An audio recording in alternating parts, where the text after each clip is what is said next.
My daughter-in-law forgot her phone on the kitchen counter.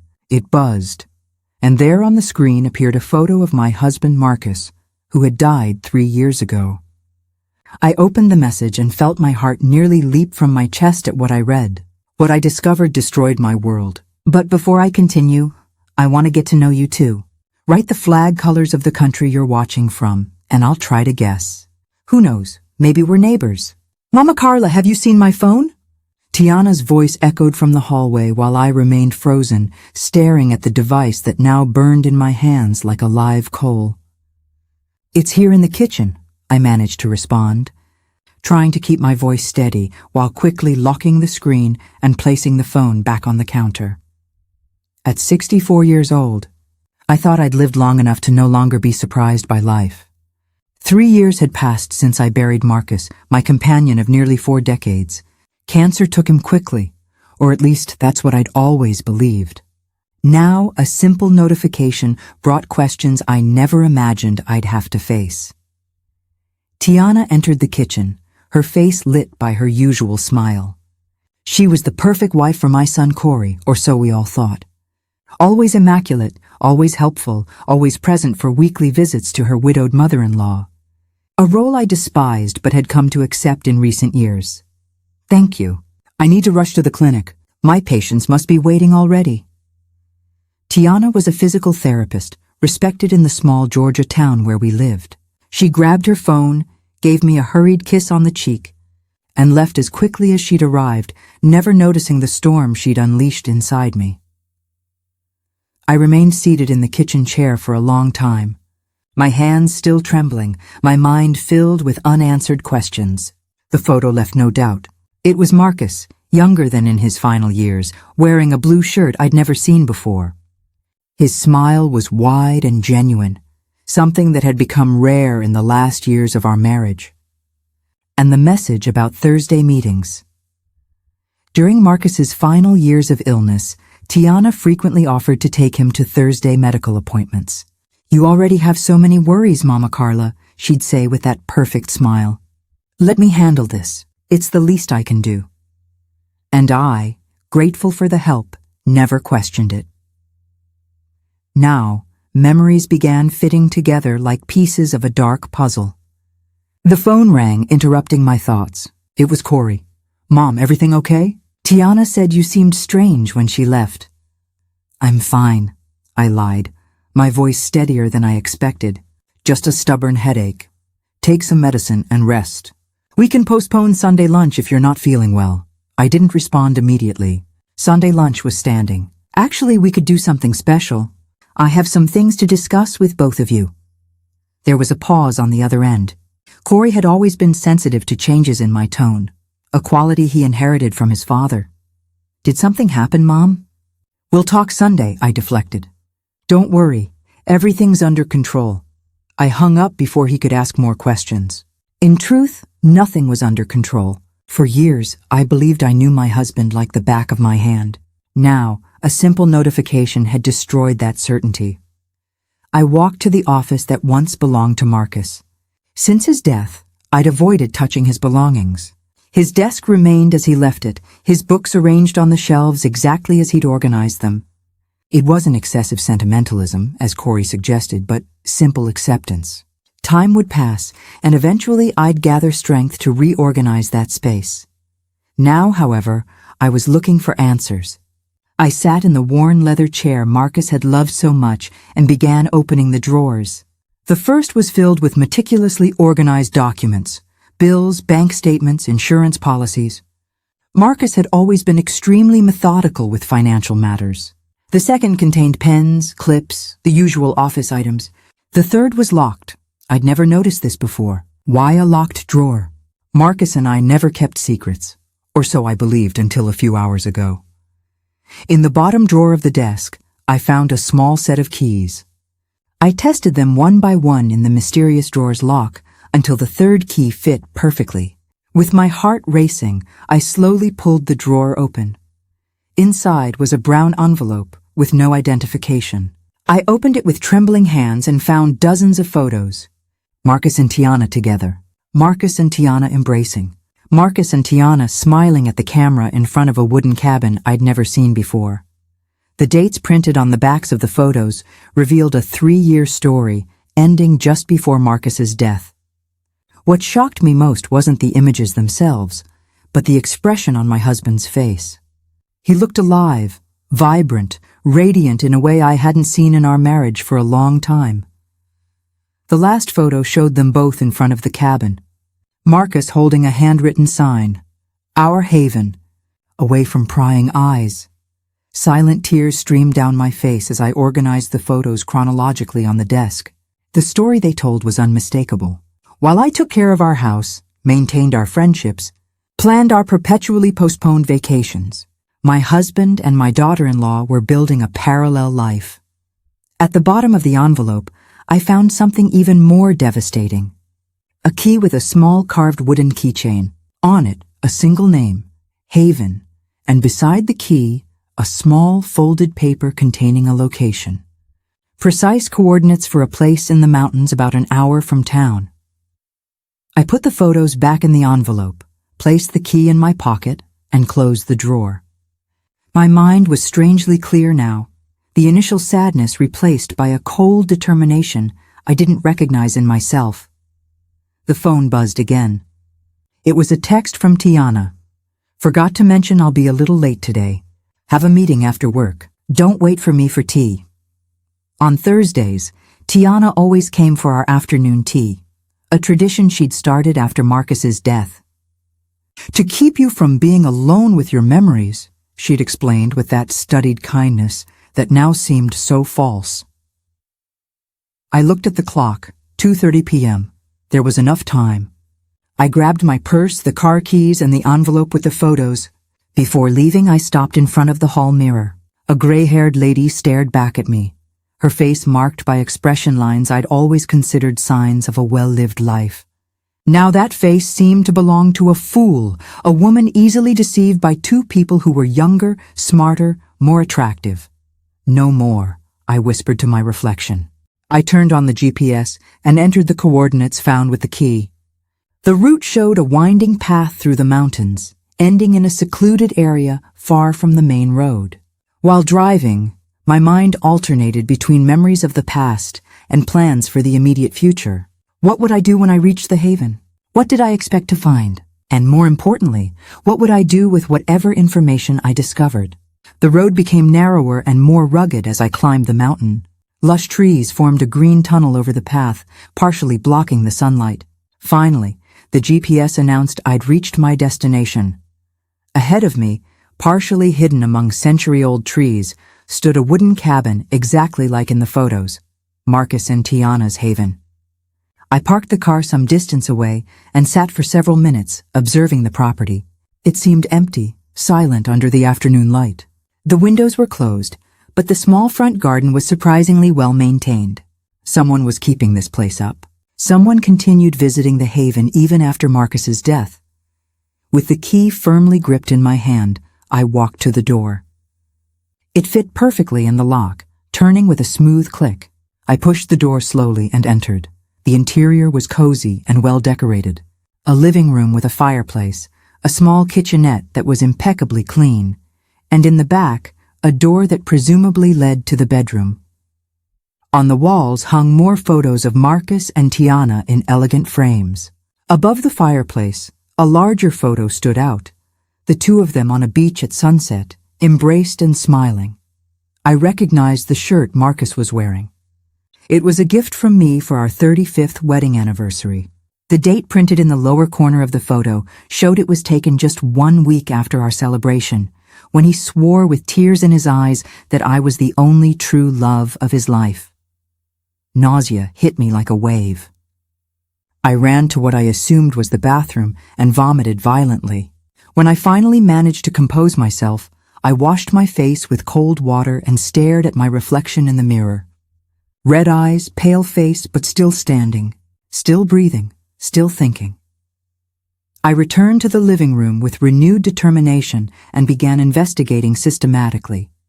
In the kitchen drawers, I found 2 sets of silverware, 2 wine glasses, 2 of everything. On the bookshelf were books Marcus adored, many of them duplicates of ones we had at home. Beside the fireplace, a basket with freshly cut firewood. The bedroom door was ajar. I hesitated for a moment before pushing it open. The king-size bed was perfectly made with a comforter I recognized immediately, identical to one Tiana had given me as a Christmas gift 2 years ago. "I bought one just like it for myself," she'd said at the time. I love the pattern. On the nightstand beside the bed was another framed photo, Marcus sleeping peacefully. My heart tightened. How many mornings had I awakened beside him, watching him sleep exactly like that? I opened the wardrobe and found men's clothes organized on one side and women's on the other. I recognized some of Marcus's shirts, but there were also masculine pieces I'd never seen before. I pulled out one of them, a plaid shirt, size large, too big for Marcus. The truth hit me like lightning. The visits to the cabin hadn't stopped with Marcus's death. Tiana was continuing to come here with someone else. I returned to the living room with the shirt in my hands, trying to process this new information. That's when I noticed something I'd overlooked, a folder of documents on the coffee table. Opening it, I found papers related to the cabin's ownership. To my surprise, the property was registered in Tiana's name, not Marcus's. The acquisition date coincided with the beginning of their relationship, according to the photos. How had Marcus financed this? Our financial situation had always been comfortable, but never to the point of allowing secret real estate purchases without me noticing. I continued examining the documents and found bank statements from an account I was completely unaware of, an account in Marcus's name with substantial movements, regular deposits and withdrawals that added up to significant amounts over the years.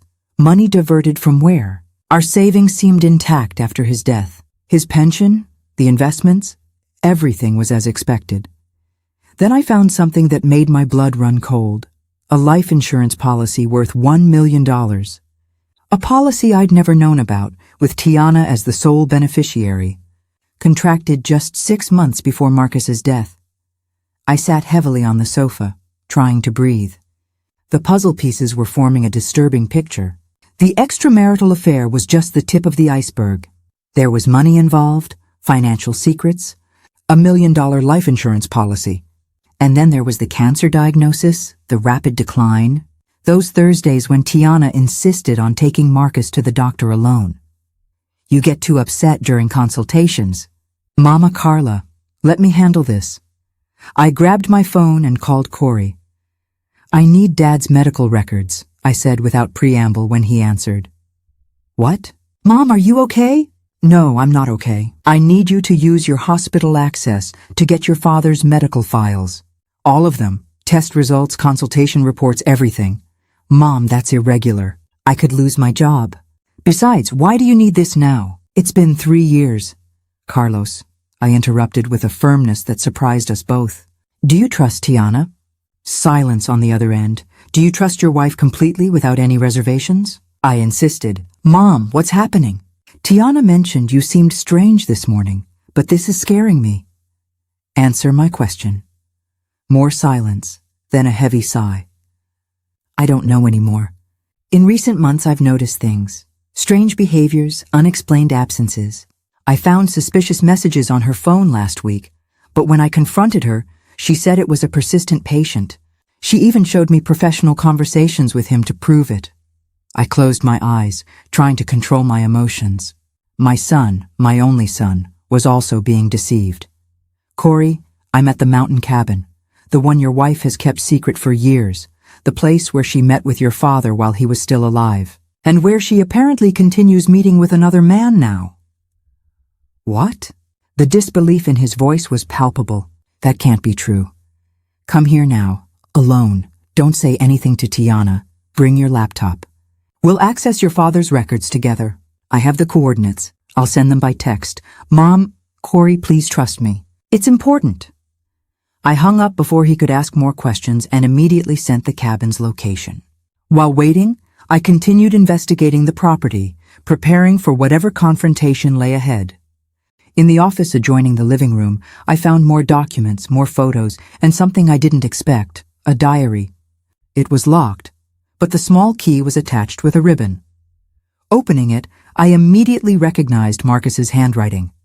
The entries began 5 years ago, shortly before his affair with Tiana started, and continued until just days before his death. I sat down again and began reading, diving into the mind of the man I'd shared most of my life with. The first pages spoke of dissatisfactions, feeling invisible, the monotony of our marriage. They were harsh words to read, but understandable in a long relationship. Then came entries about Tiana, the initial fascination, the excitement of conquest, overwhelming passion. Marcus wrote like a lovesick teenager, blind to everything except his own desires. As I progressed through the diary, however, the tone changed.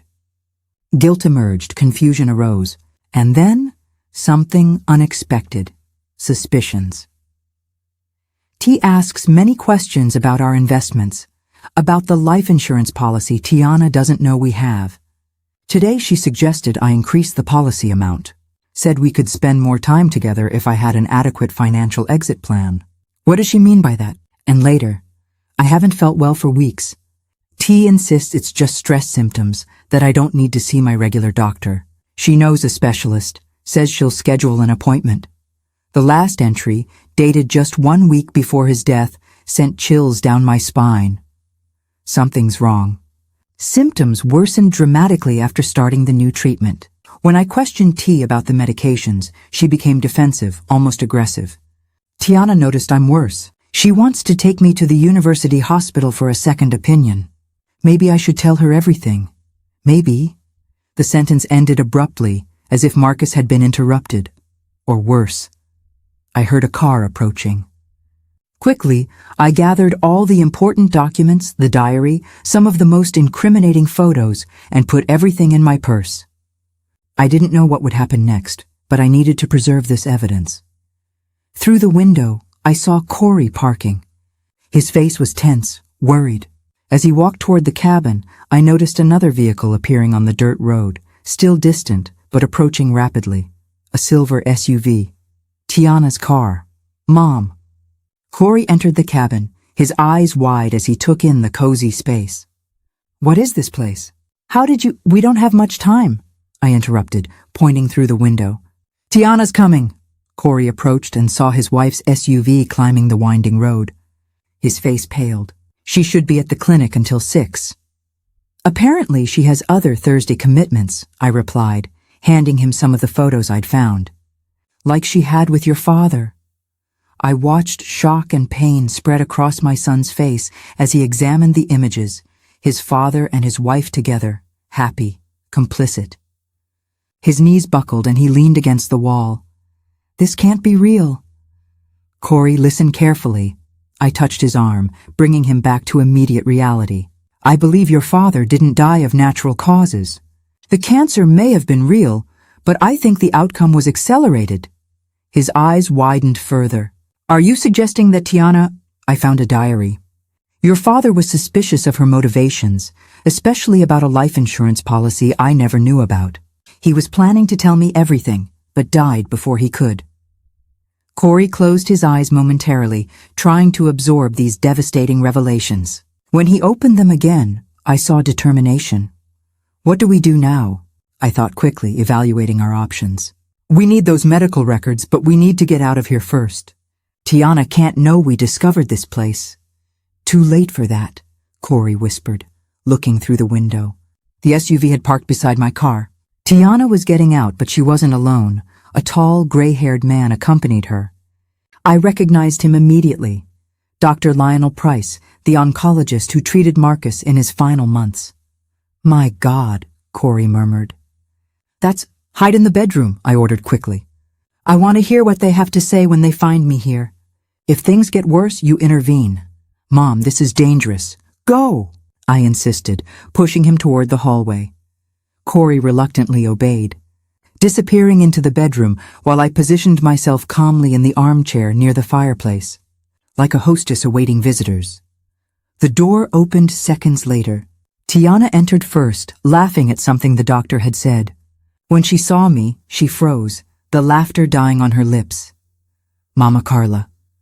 The surprise in her voice seemed genuine. How did you get here? Dr. Price entered behind her, equally surprised to see me. Mrs. Jennings, what are you doing here? I kept my expression serene, though my heart was racing. Hello, Tiana, Dr. Price. What a coincidence finding you together. Tiana quickly recovered from the initial shock. Her posture changed, straightening her shoulders like an actress ready to take the stage. Mama Carla, I can explain this place. She hesitated, choosing her words. It was a retreat for your husband. Marcus came here to rest during treatment. Dr. Price kindly offered this family cabin. After Marcus's death, we continued using the space for physical therapy sessions with special patients. It was such a well-crafted lie that under other circumstances, I might have believed it.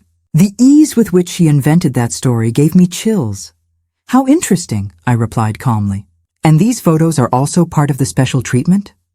I pointed to the framed images on the wall showing Marcus and Tiana embracing on the beach. Her face paled. Dr. Price stepped forward, assuming a defensive posture.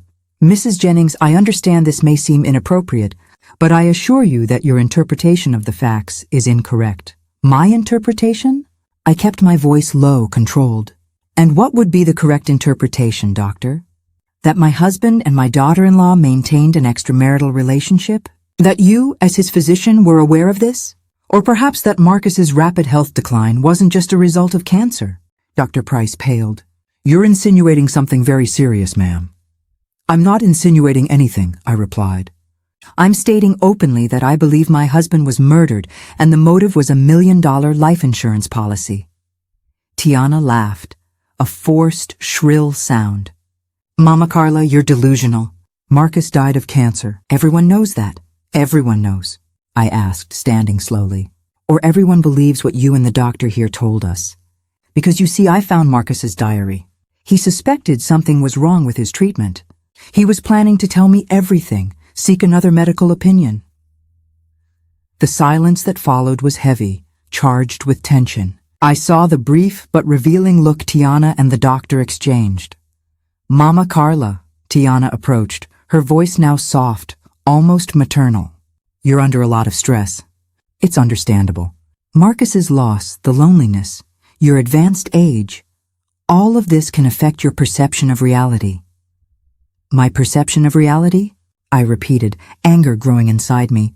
You sleep with my husband, steal my family, possibly kill your own husband's father, and have the audacity to suggest I'm confused? Dr. Price intervened, assuming his professional tone. Mrs. Jennings, I believe you're experiencing an episode of mental confusion. It's common in people your age, especially after trauma like losing a spouse.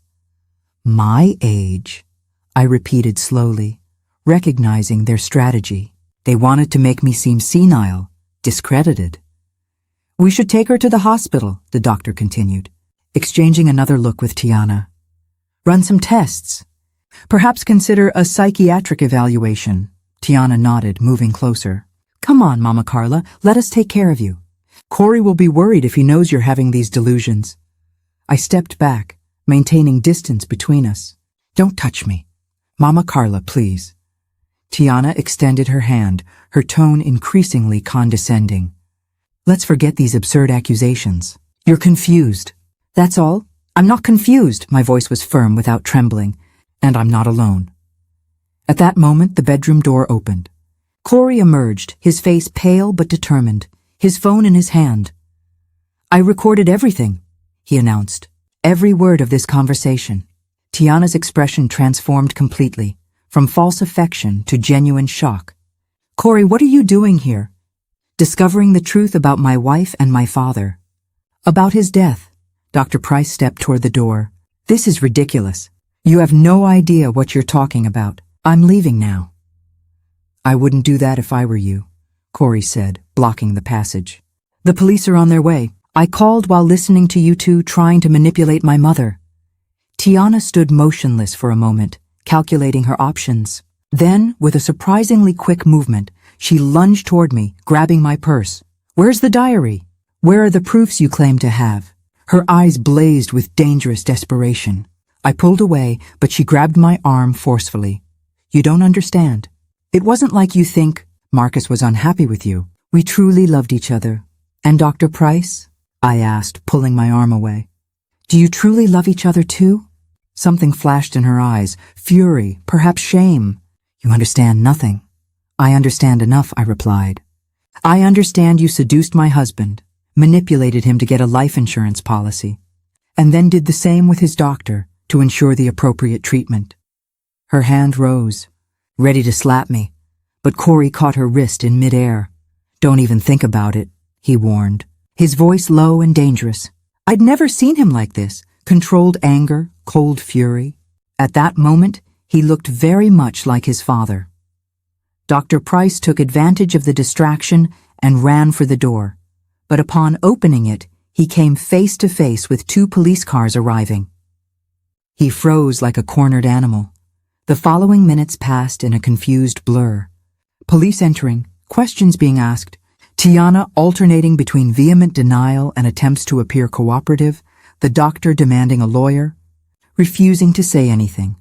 Corey and I were separated for individual statements. I handed the investigating officer Marcus's diary, the insurance documents, everything I'd collected. I explained how I discovered the cabin, the suspicions that arose. We'll need a court order to access complete medical records, said the investigator after hearing my story. But with this initial evidence, we have sufficient basis for a formal investigation. While we talked, I heard screaming from the main room, Tiana's voice, hysterical now, accusing Corey of betrayal and ingratitude. You believe your senile mother instead of your wife? She screamed. After everything I did for you and your family. The officer accompanied me back to the room, where we found Tiana being restrained by an officer while Corey stood several feet away, his face a mask of pain and fury. You were sleeping with my father, he said, his voice broken. How dare you speak of betrayal? Dr. Price sat on the sofa, head down, surrounded by 2 policemen. He seemed to have aged 10 years in minutes. We're taking them to the station, announced the detective, a middle-aged man with a grave expression. We need to formalize statements and begin legal procedures. On the way to the police station, I sat beside Corey in the patrol car. He stared fixedly out the window, his hands still trembling slightly. Did he really love her? He asked finally, his voice barely audible. I don't know, I replied honestly. The diary suggests that initially yes, but in the end I think he realized he'd made a terrible mistake. Corey nodded slowly. How did you manage to handle all this today? Discovering so many horrible things at once and still maintain your composure? Think strategically? I reflected for a moment. When you reach my age, son, you realize time is too precious to waste on emotional breakdowns. There'll be time to cry later. Right now we need justice. The following hours at the station were exhausting. Formal statements, signatures on documents, conversations with prosecutors. Tiana and Dr. Price were placed in separate rooms, each with their attorney. Police had already sent a forensic team to the cabin to collect more evidence. A financial crimes investigator examined the insurance documents and secret bank accounts. This is very suspicious, he commented, showing us the records. The policy value was increased significantly 2 months before Mr. Jennings's death. And look at this, large withdrawals after the insurance payout, followed by deposits in an offshore account. What about the medical records? Carlos asked. We got an emergency court order, the investigator replied. We're accessing them now. As a doctor, you can help us interpret the data. We sat in a small room, watching while Corey examined his father's medical files on the police computer. His expression became increasingly somber as he progressed through the documents. My God, he finally murmured. The dosages are all wrong. The prescribed medications, some wouldn't even be appropriate for the type of cancer Dad had. And look, tests indicating improvement were filed as inconclusive in the final reports. Does this prove something? I asked, leaning forward to see the screen better. It proves gross medical negligence at minimum, Corey replied, his voice trembling with anger. At worst, it's evidence of deliberate homicide.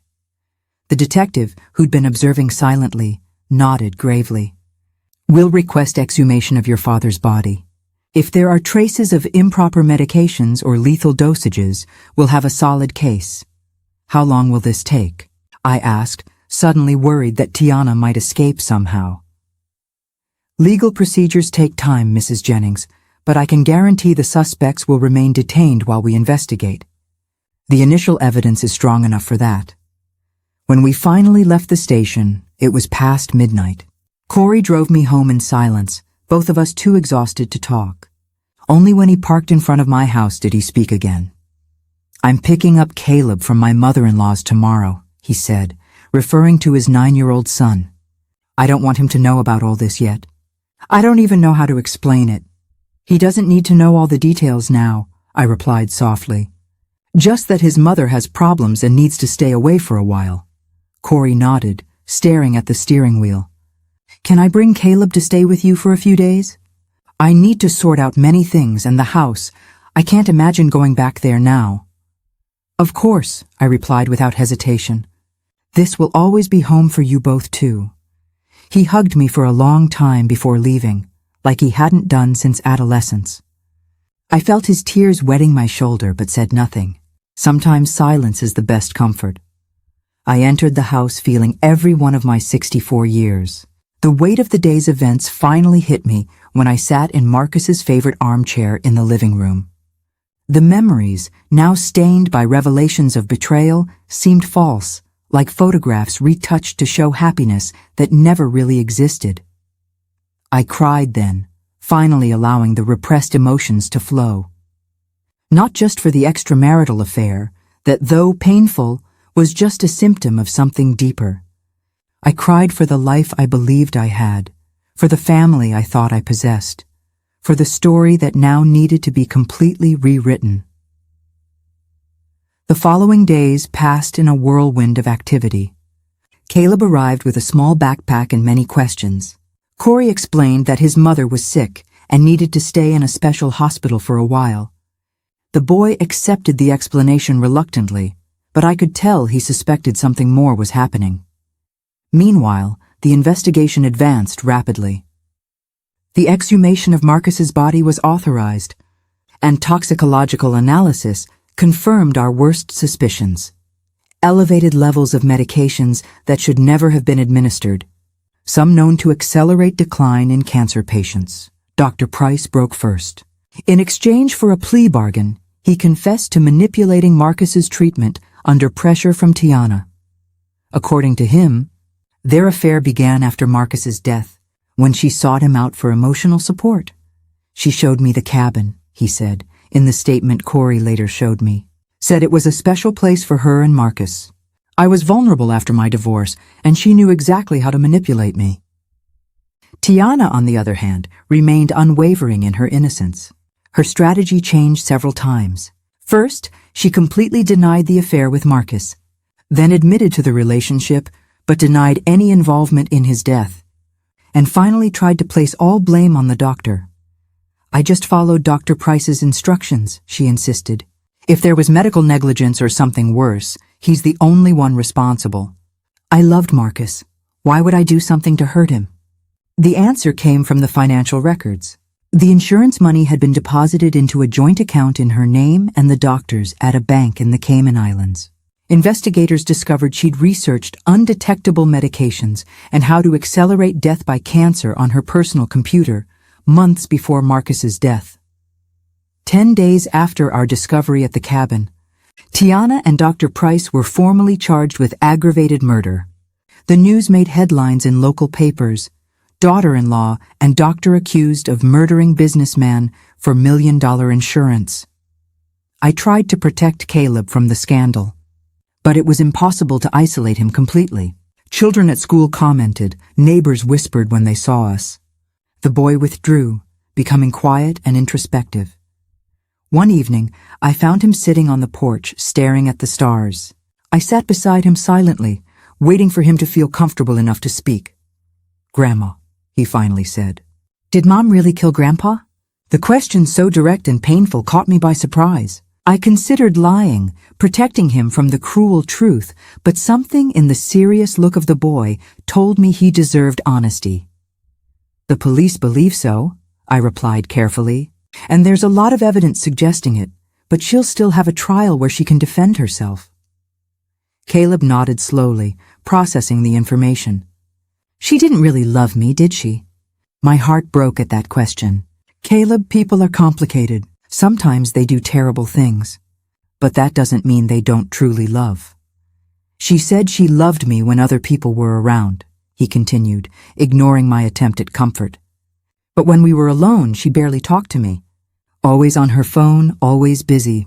I put my arm around his small shoulders. I'm sorry you went through that. Can I live with you and Dad forever? He asked, resting his head on my shoulder. Of course you can live, I replied, kissing the top of his head. This will always be your home. While the criminal case progressed, Corey initiated divorce proceedings.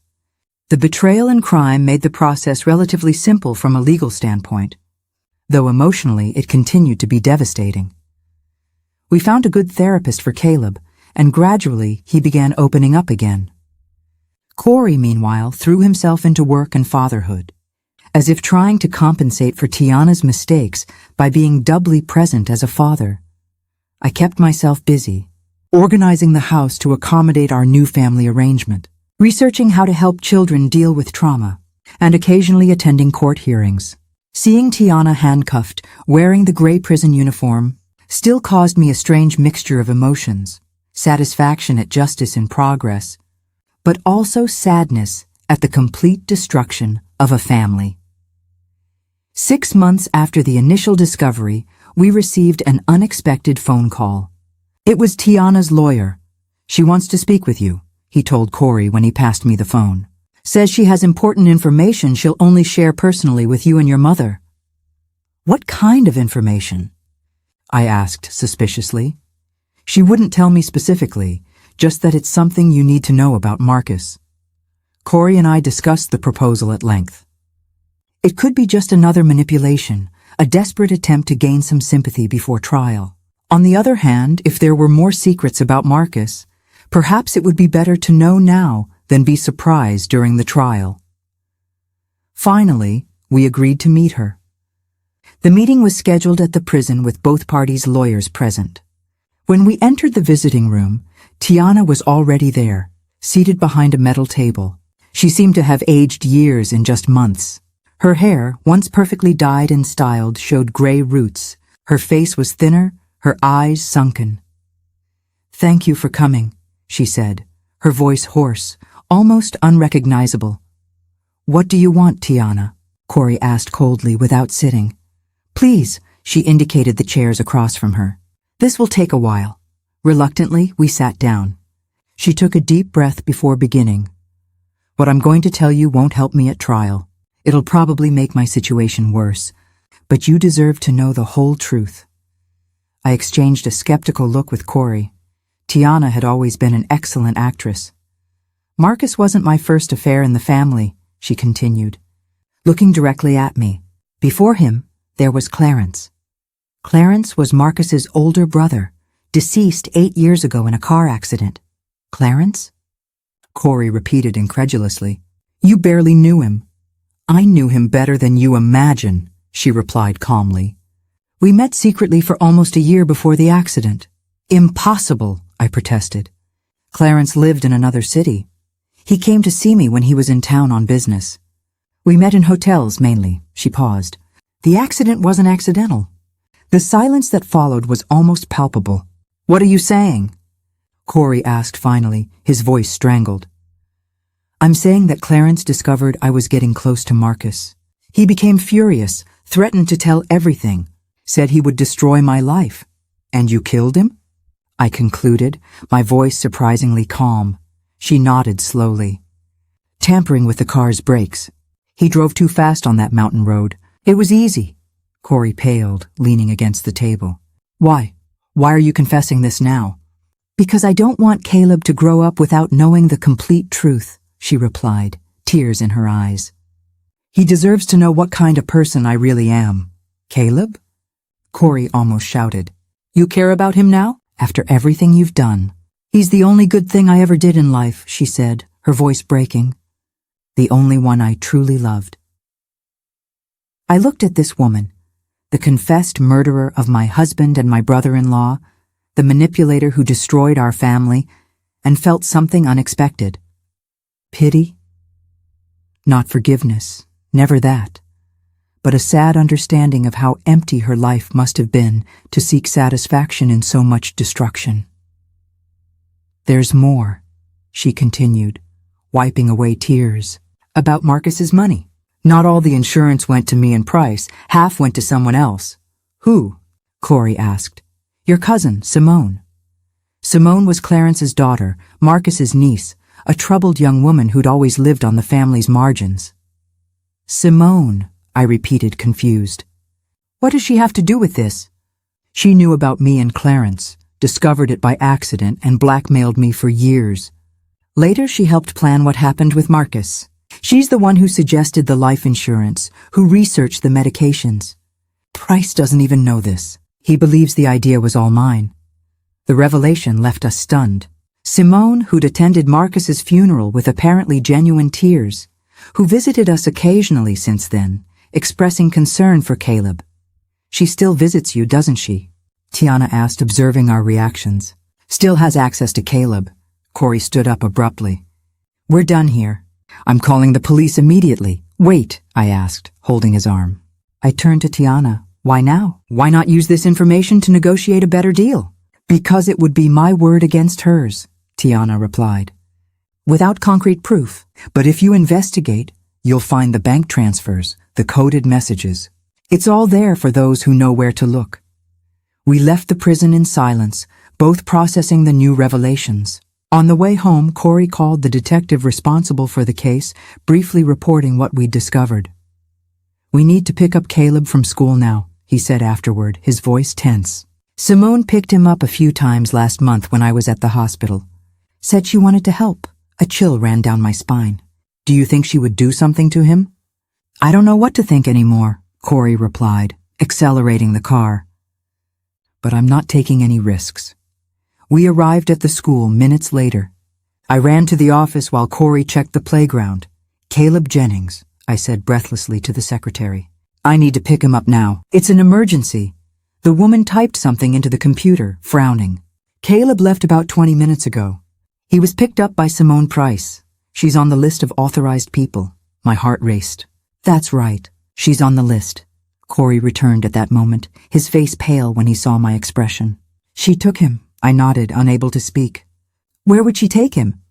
He asked, already pulling out his phone to call the police. Then, like lightning, the answer hit me. The cabin. She'd take him to the cabin. The trip to the mountain cabin seemed endless, despite Corey driving well above the speed limit. Police had already been alerted, and several patrol cars were on their way. But we had an advantage. We knew the exact location. The winding roads that led there. We have to consider she might be armed, Corey said. His hands gripping the steering wheel so tightly his knuckles were white. She could be desperate now that Tiana confessed.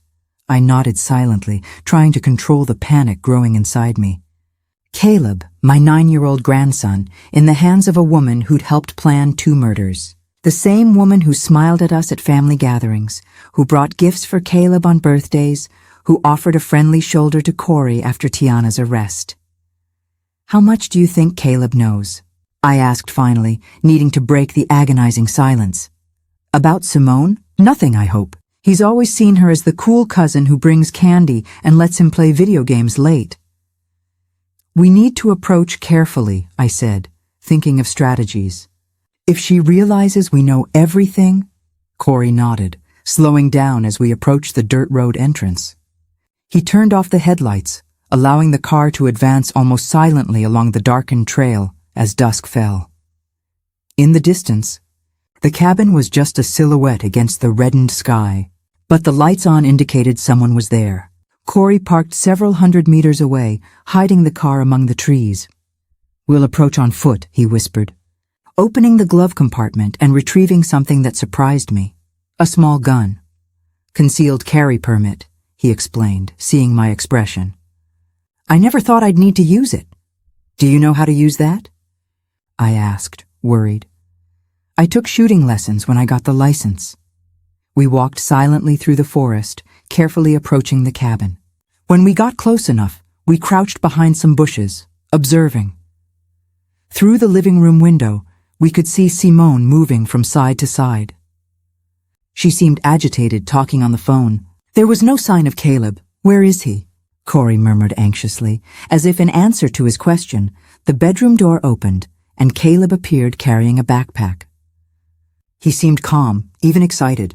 Simone hung up the phone and smiled at him, saying something we couldn't hear. She's acting normally with him, I observed. He doesn't seem scared.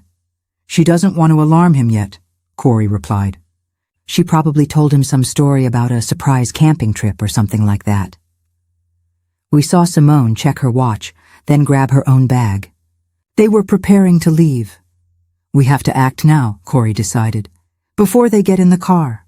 Wait, I said, holding his arm. Let me go first, alone. What? No, it's too dangerous. Think, Corey. If we both appear suddenly, she might panic. But if I appear alone, a harmless elderly lady, I can distract her while you position yourself. Corey hesitated, clearly reluctant. Mom, trust me, I insisted.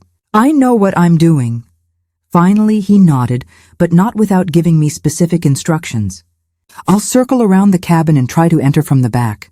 Keep her talking, distracted. Don't provoke her. Don't accuse her of anything. Just try to keep Caleb close to you. I agreed, and after taking several deep breaths to calm my racing heart, I stood up and walked openly toward the cabin. I knocked on the door naturally, as if making a casual visit. Simone opened the door, freezing when she saw me. For a second, the shock on her face revealed everything: guilt, fear, anger. Then, with visible effort, she composed her expression into a smile. Mrs. Jennings, what a surprise! What are you doing here? I came to get my grandson, I replied calmly, maintaining eye contact. Behind her, Caleb appeared, smiling when he saw me. Grandma, are you coming camping with us too? Camping? I repeated, keeping my voice light. Yes, he confirmed enthusiastically. Simone said we're going mountain camping tonight, just the two of us. A super secret. Simone laughed, a forced and nervous sound. Actually, I was going to call you when we got there, Caleb. I wanted it to be a surprise for your grandmother. Can I come in too? I asked, taking a step forward without waiting for an answer. Simone hesitated but stepped back, allowing my entry. Her eyes quickly scanned the exterior, checking if I was alone. Does Corey know you're here? She asked casually, closing the door behind me. Corey's in town. Handling some matters, I lied, hugging Caleb. I called the school when I heard about the surprise camping trip, and they told me about it. Simone smiled, but her eyes remained alert, calculating. It was a last-minute decision. Caleb's been so down lately. Very thoughtful of you, I replied, noticing the slight bulge under her jacket. A gun? But unfortunately, we'll have to postpone. We have an important family commitment tomorrow. Oh no, Caleb protested. Grandma, please, I already have everything ready. I'm sure Simone understands, don't you? I kept the smile while looking at her. Don't you, dear? Something changed in her eyes. The artificial kindness gave way to a dangerous gleam. Actually, everything's already organized, Mrs. Jennings. We have reservations, plans. It would be a shame to cancel now. What a coincidence finding us here, I commented, changing strategy, trying to assess how much she knew. This cabin has so many memories, doesn't it? A muscle twitched in her face. I don't know what you're talking about. I've never been here before. No? I looked around demonstratively. I thought you knew this place well. After all, you invested quite a bit in it, from what I heard. Caleb looked from one to the other, confused by the coded conversation. What are you talking about? Nothing important, sweetie, Simone answered quickly. Why don't you go check if you forgot anything in the room? We'll be leaving in a few minutes. No, I intervened, keeping Caleb by my side. He stays with me. The atmosphere in the room changed instantly. Simone abandoned any pretense of normality, her face hardening. You shouldn't have come here, Mrs. Jennings. I just spoke with Tiana, I said, watching her reaction. She told me everything about you two. Simone paled but recovered quickly. Tiana's desperate, making up stories to reduce her sentence. You really believed her? I believed the bank statements, I replied. The transfers to your account in the Cayman Islands, the coded emails about special medications. She stepped back, her hand moving imperceptibly toward the bulge under her jacket. You're bluffing. Grandma, what's happening? Caleb grabbed my hand, finally sensing something was wrong. Nothing, dear, I replied, squeezing his hand. Simone and I are just having an adult conversation. A conversation that's over, Simone declared, pulling a gun from inside her jacket and pointing it at me. Caleb gasped, clinging to my waist. Simone, what are you doing? Calm down, Caleb, don't worry, she said, her voice suddenly sweet. Sometimes adults need to resolve things differently. Your grandmother and I are going to take a walk outside to talk, and then we'll come back to get you, okay? No, he replied, clinging even tighter to me. I won't let you hurt Grandma. No one's going to hurt anyone, she promised, but her eyes revealed another intention. Grandma and I are just going to talk outside. Please let go of her now. Caleb, I said calmly, I want you to go to the room now. Lock the door and don't come out until I call you, but Grandma, now Caleb. I ordered with enough firmness to make him obey reluctantly. As soon as he disappeared down the hallway, Simone stepped forward, the gun pointed at my chest. You ruined everything. We were almost managing to leave the country. Why? I asked, trying to buy time, knowing that Corey should be entering through the back any moment. Why do all this? She laughed, a bitter and empty sound. The money was good, of course, but it was more than that. It was about justice. Justice? I repeated, genuinely confused. My father, Clarence, was always the black sheep of the family, wasn't he? Always in the shadow of perfect Marcus. No one even questioned when he died. Just a tragic accident. The problematic brother finally leaving the scene. You helped kill your own uncle, I said, trying to comprehend the extent of her perversity. Your father's brother. Marcus was as guilty as Tiana for what happened to my father, she replied, her eyes blazing with hatred. He knew about their affair, knew and did nothing to stop it because he benefited professionally from my father's death. He took over the businesses, the properties, everything. So it was revenge. Call it what you want, she shrugged. Now we're going to take that walk, I promised. She gestured with the gun toward the door. I moved slowly, looking for any sign of Corey. When we reached the door, she ordered me to open it and go out first. The night had fallen completely now. The forest around the cabin plunged into darkness, with only the faint moonlight illuminating the path. Walk, she ordered, poking my back with the gun. Into the forest, no tricks. I obeyed, walking slowly down the trail that led away from the cabin. My mind worked frantically, trying to devise a plan. Where was Corey? Had something gone wrong? Where are we going? I asked, trying to keep my voice steady. Far enough so the noise won't scare the boy, she replied coldly. If you're still here, leave a meaningful quote below. Let's see how many hearts felt this story. We continued advancing down the dark trail. With each step, I tried to identify any sign of Corey, any sound indicating police approach, but the forest remained silent except for the occasional owl's hoot or rustling of leaves in the wind. What do you plan to do with Caleb? I asked, my fear for my grandson's safety overriding any concern for myself. Simone hesitated before answering. He comes with me. New identity, new country. I always wanted to have a child, you know? And he's a good boy, smart like his grandfather but less arrogant. I can mold him properly. The idea of Caleb in this woman's hands sent chills of horror through me. He's not an object you can steal, Simone. He has a life, friends, school. What does he have here? She countered. An emotionally destroyed father and an elderly grandmother. I can give him much more than that. Except genuine love, I replied calmly. She stopped suddenly, making me turn to face her. In the faint moonlight, her face looked like a ghostly mask, eyes glittering with cold rage. Who said I can't love him genuinely? You think you have a monopoly on love, Mrs. Jennings? Always so perfect, so virtuous, the devoted wife, the exemplary mother, the loving grandmother. Everyone adores St. Carla. I never claimed to be perfect, I replied, trying to stay calm in the face of her growing agitation. I've made many mistakes in life. Your only mistake was trusting too much, she retorted. You trusted Marcus, who betrayed you. You trusted Tiana, who planned to kill him.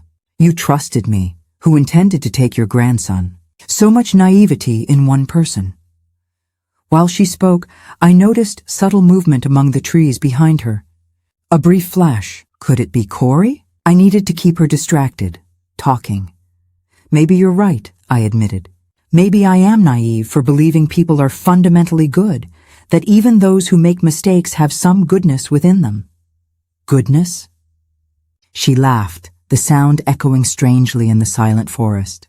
There's no goodness in this world, Mrs. Jennings, just people trying to survive, using any means necessary. Including murder? Especially including murder, she replied without hesitation. You think Marcus was innocent? That he didn't know what Tiana was doing to my father? He not only knew, he encouraged her. Finish with Clarence once and for all, he told her. I heard it. I was hidden in the cabin when they discussed the plan. This revelation caught me by surprise. Marcus knew about Clarence's accident. He didn't just know, he was practically an accomplice. And then he had the audacity to fall in love with Tiana, to continue the affair that began as a plan to eliminate my father. My mind spun with this new information. Marcus, my husband of nearly 4 decades, involved in a murder. Was it possible I'd been so blind? The movement behind Simone became clearer. Someone was definitely approaching, using the trees as cover. If this is true, I said, raising my voice slightly to mask any sound that might alert her, why wait so long for revenge? Why not report Marcus and Tiana immediately? And who would believe me? She asked bitterly. The problematic daughter of the problematic brother? Without proof, just my word against theirs. No, I had to be patient, wait for the right moment. So you planned Marcus's death with Tiana. It was almost poetic, don't you think? A cold smile appeared on her face. Using his lover to kill him, the same way he used my father's lover to eliminate him. Perfect symmetry. And the insurance money was just a bonus? The money was necessary to start a new life, she explained. But yes, revenge was the main objective. Seeing Marcus suffer slowly, confused about why his body was betraying him, wondering why the treatments weren't working. That was satisfying? Her words chilled me to the bone. The calculated cruelty, the patient execution of a plan that took years to materialize, all revealed a mind twisted by years of resentment and hatred. And now? I asked, noticing the figure in the shadows was almost close enough to act. After killing me, what comes next? Taking Caleb away? What about Corey? Is he also on your list? Simone narrowed her eyes, evaluating me. Corey isn't my problem. He'll get over it eventually, find another wife, maybe have more children. As for you, well, an elderly lady suffering a fatal accident in the forest isn't that uncommon, is it? What if I've already told the police everything? If they're investigating you right now? For an instant, doubt crossed her face. Then she shook her head. Nice bluff, Mrs. Jennings, but it won't work. It's not a bluff, I affirmed. Tiana confessed everything this afternoon.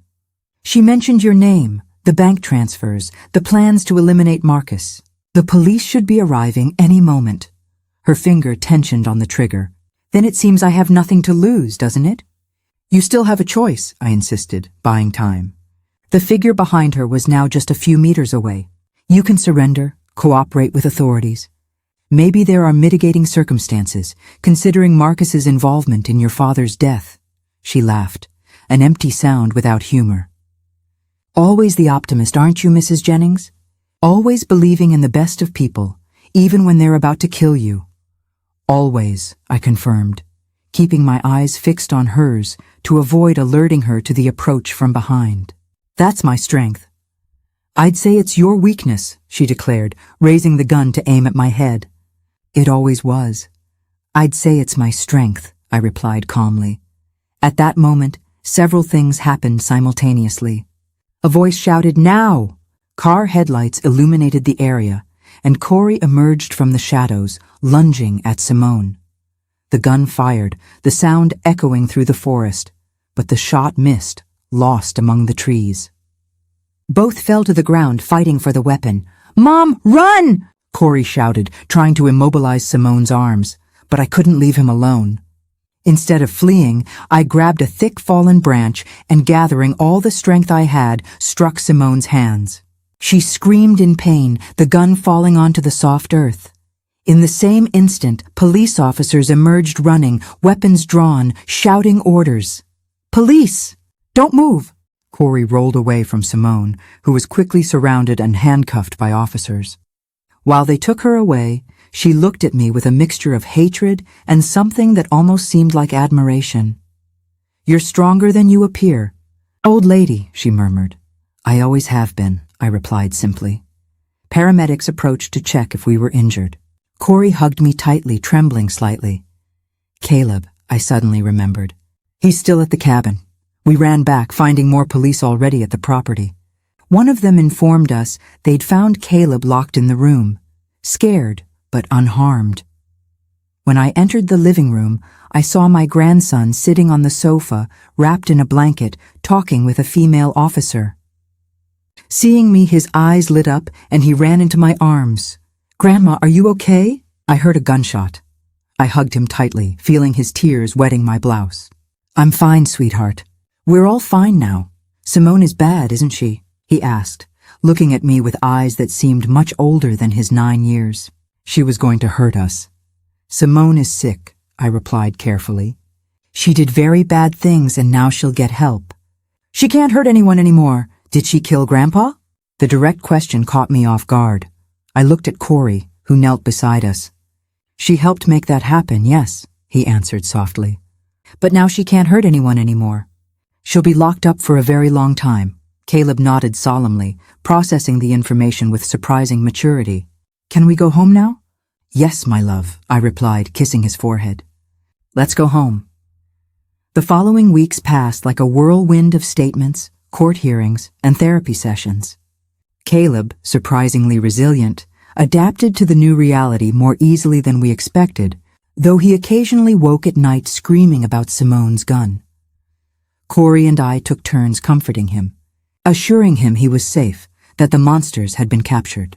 Simone, confronted with irrefutable evidence and Tiana's detailed confession, finally broke. In exchange for a slight reduction in sentence, she admitted everything: her involvement in Marcus's death, the financial transfers, even her knowledge of Clarence's death. The prosecutor offered Dr. Price a deal in exchange for his detailed testimony about how Marcus's medications had been manipulated. His medical license was permanently revoked, and he received a 10-year sentence with possibility of parole after 6. Tiana received the harshest sentence, 30 years without possibility of parole. Simone wasn't far behind with 25 years. Both were sent to maximum security prisons in different states. The insurance money, which had been traced to offshore accounts, was frozen and eventually returned to Marcus's estate. Corey and I decided to use most of it to create an educational fund for Caleb and for donations to cancer research institutions. It seemed the right thing to do. 3 months after that night in the forest, I sat on the porch of the house I once shared with Marcus, watching Caleb and Corey playing ball in the yard. My son had bought a house just 2 blocks from mine, allowing us to be together frequently without sacrificing our independence.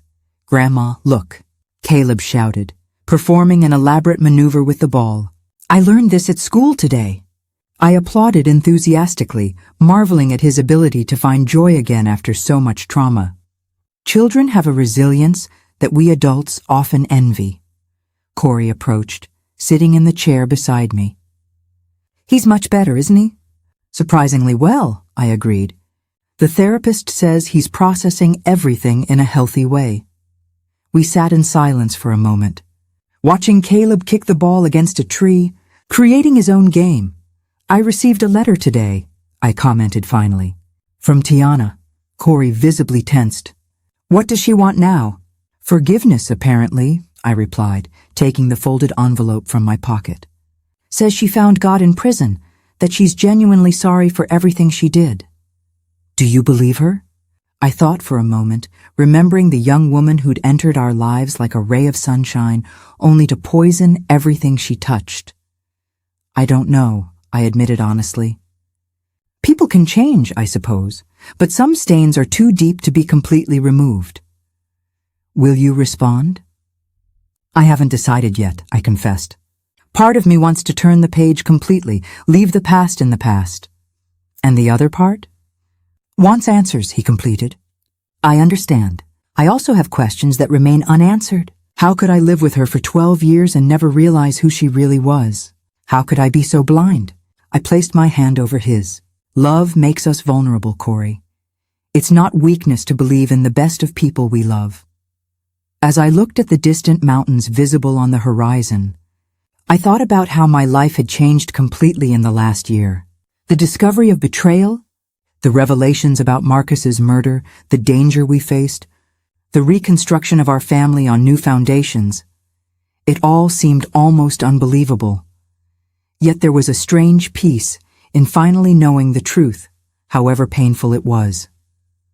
The lies had been exposed, secrets revealed, and now we could move forward on more solid foundations. The betrayal I discovered that fateful morning when I saw Marcus's photo on Tiana's phone wasn't the end of my story, as I initially feared. It was just the beginning of a new chapter, unexpected, often painful, but also full of growth, strength, and surprisingly, joy. Time has a curious way of transforming even the deepest wounds into scars that, while never completely disappearing, stop hurting with each step. And perhaps that's the most important lesson, that even in the darkest moments when the most painful truths come to light, there exists the possibility of a new dawn, different from what we imagined, but no less valuable for that. Thank you for listening all the way. Maybe the story ended, but there are still so many feelings to share. Leave a few words from your heart in the comments. Who knows? Maybe the next story begins with yours.